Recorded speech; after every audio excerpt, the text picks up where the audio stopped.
आइए स्टूडेंट, हम लोग पढ़ने जा रहे हैं टाइप्स ऑफ मैट्रिसेज। ये देख लीजिएगा 16 है। सबसे पहला है रो मैट्रिक्स। रो मैट्रिक्स किसको कहते हैं पहले ये समझेंगे। किताब में देखिएगा ऐसे लिखा हुआ रहता है आपको। इसका मतलब है ए आई जे है ना, ये एम बाय एन, इसका मतलब होता है एम बाय एन ऑर्डर का ये क्या है, मैट्रिक्स है। एम बाय एन ऑर्डर का क्या है, ये मैट्रिक्स है।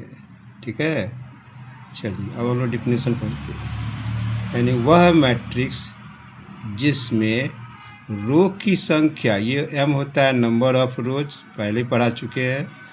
एन होता है नंबर ऑफ कॉलम।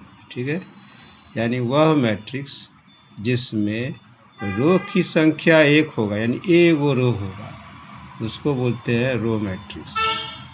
एम बराबर एक। ऑप्शन में आपको यही रहता है, आपको ये सब पूरा लिखा रहेगा, ऑब्जेक्टिव सवाल रहेगा तो यहाँ से यहाँ तक ऑप्शन में रहेगा, ये रहेगा, कुछ कुछ लिखा रहेगा। एम बराबर एक, एम एन बराबर एक, एम छोटा है एम, एन से एम बड़ा है एन से, ऐसे ही लिखा रहता है। सही क्या रहेगा, एम बराबर।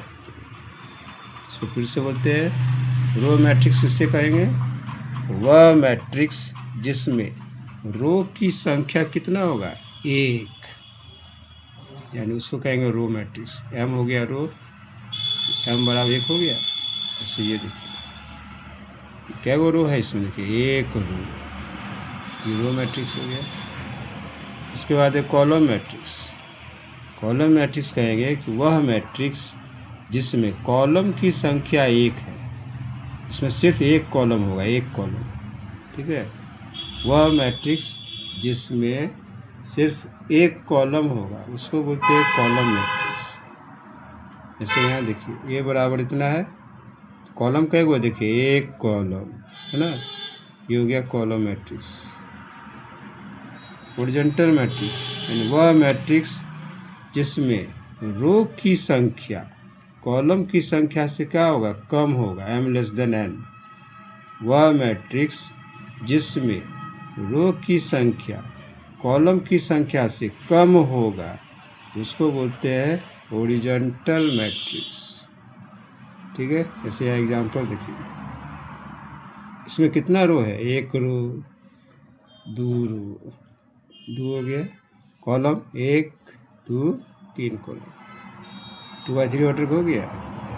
एम हो गया दो, एन हो गया तीन। एम होता है नंबर ऑफ रोज, एन होता है नंबर ऑफ कॉलम। देखिए दो छोटा है तीन से, यानी रो की संख्या कॉलम की संख्या से कम है, एम लेस देन एन आ गया। ठीक है, यानी वह मैट्रिक्स जिसमें रो की संख्या कॉलम की संख्या से कम होगा उसको हम लोग बोलते हैं हॉरिजॉन्टल मैट्रिक्स। ठीक है, और वर्टिकल मैट्रिक्स, वह मैट्रिक्स जिसमें रो की संख्या कॉलम की संख्या से अधिक होगा, अधिक है ना, वह मैट्रिक्स जिसमें रो की संख्या कॉलम की संख्या से अधिक होगा उसको हम लोग बोलते हैं वर्टिकल मैट्रिक्स। ठीक है, जैसे एग्जाम्पल देखिए, ये बराबर ये दिया हुआ है, इसमें रो कई गो है, एक दो तीन गो रो, कॉलम एक कॉलम दो कॉलम, है ना। देखिए यहाँ रो की संख्या एम हो गया तीन रो की संख्या, एन हो गया दो कॉलम की संख्या, रो की संख्या कॉलम की संख्या से अधिक है ना। ठीक है, इसको कौन सा मैट्रिक्स बोलेंगे, वर्टिकल मैट्रिक्स। यानी वह मैट्रिक्स जिसमें रो की संख्या कॉलम की संख्या से अधिक होगा उसको बोलते हैं वर्टिकल मैट्रिक्स। ठीक है, स्क्वायर मैट्रिक्स।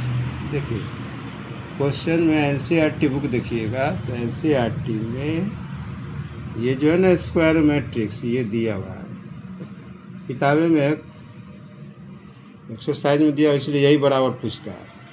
ये पूछता है, एक पूछता है रेक्टेंगल मैट्रिक्स, ज़्यादातर यही पूछता है।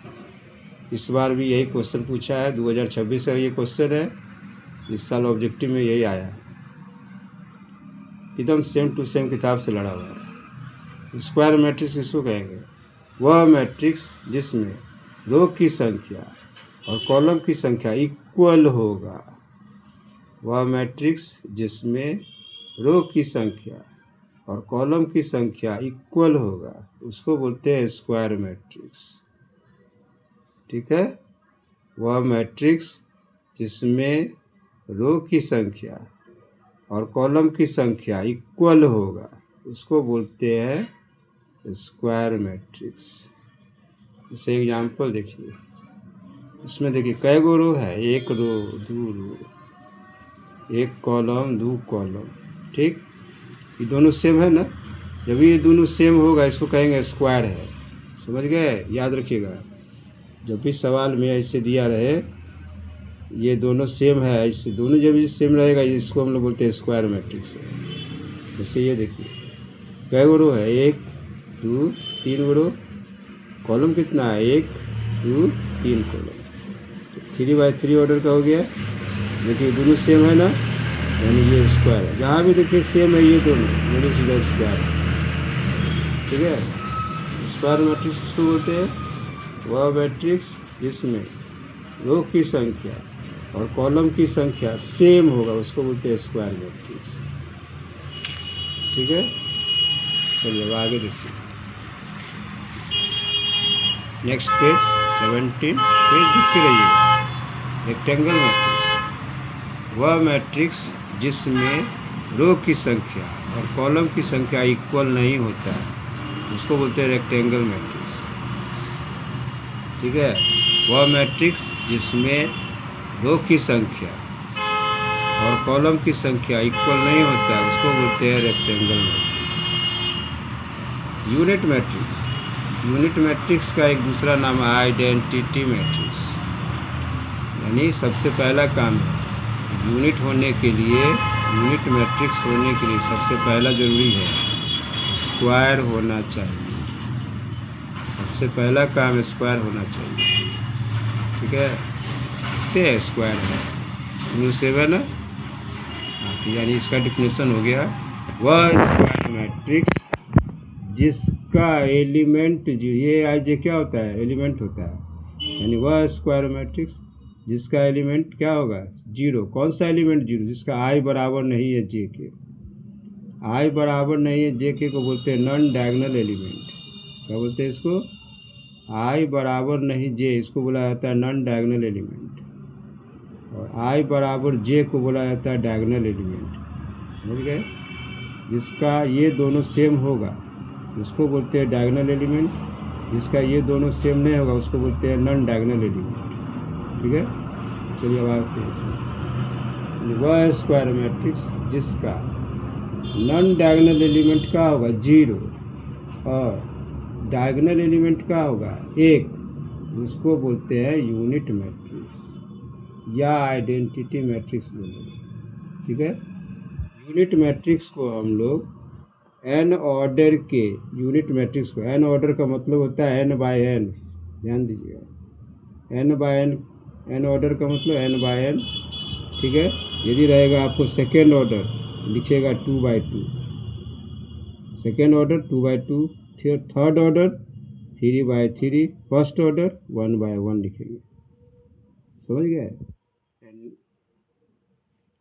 एन ऑर्डर के यूनिट मैट्रिक्स को हम लोग आई एन लिखेंगे चाहे कैपिटल आई लिखेंगे, कैपिटल आई से लिखा जाता है यूनिट मैट्रिक्स को। ठीक है, जैसे यहाँ देखिए एग्जाम्पल, ये हो गया डायगोनल एलिमेंट और ये होता है नॉन डायगोनल एलिमेंट। तो डायगोनल एलिमेंट एक है ना, पहला देखिए स्क्वायर है, 2/2 ऑर्डर का है, 2/2 ऑर्डर है। डायगोनल एलिमेंट एक है, यहाँ बोलते हैं ना डायगोनल एलिमेंट एक, डायगोनल एलिमेंट एक। नॉन डायगोनल, ये हो गया नॉन डायगोनल, क्या होगा जीरो, ये हो गया नॉन डायगोनल एलिमेंट, ये हो गया आपका जीरो। ठीक, इसमें देखिए ये हो गया डायगोनल एलिमेंट एक है, ये नॉन डायगोनल एलिमेंट, इसको हम लोग क्या कहेंगे, यूनिट मैट्रिक्स।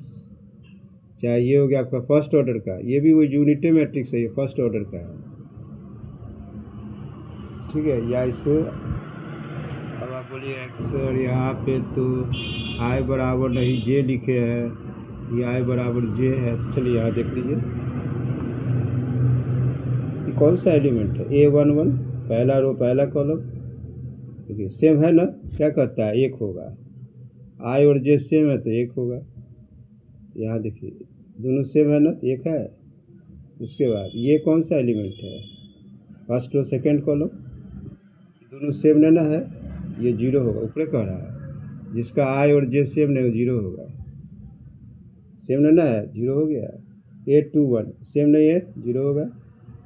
8 2 2 सेम है, ये हो गया 1। ठीक है, ऐसा ही इसमें भी है। इसी का देखिएगा, एक बार क्वेश्चन पूछा है ये, ऐसा ही लिखा हुआ था, व्हाट प्रॉब्लम में पूछा था सवाल, 1 नंबर का क्वेश्चन है, ऐसा ही था। कहता वह स्क्वायर मैट्रिक्स है ना, उस स्क्वायर मैट्रिक्स को यूनिट मैट्रिक्स कहेंगे जिसका डायगोनल एलिमेंट क्या होगा, नॉन डायगोनल एलिमेंट 0 और डायगोनल एलिमेंट क्या होगा 1। यहाँ भरना था, उसमें नॉन डायगोनल है, खाली जगह छोड़ दिया, डायगोनल एलिमेंट है, यहाँ भी खाली जगह छोड़ दिया, ये आपको भरना है। आपको यदि सही से डिफिनेशन याद है तो भी आप भर पाइएगा, नहीं तो नहीं भर पाइएगा। ठीक है, ऊपर डिफिनेशन में कह रहा है नॉन डायगोनल एलिमेंट होता है 0, तो 0 लिख दिए। डायगोनल एलिमेंट कहता है 1 होता है, तो डायगोनल एलिमेंट 1 लिख दिए। 1 को हम लोग यूनिटी बोलते हैं। ठीक है, चलिए आगे बढ़ते हैं अब।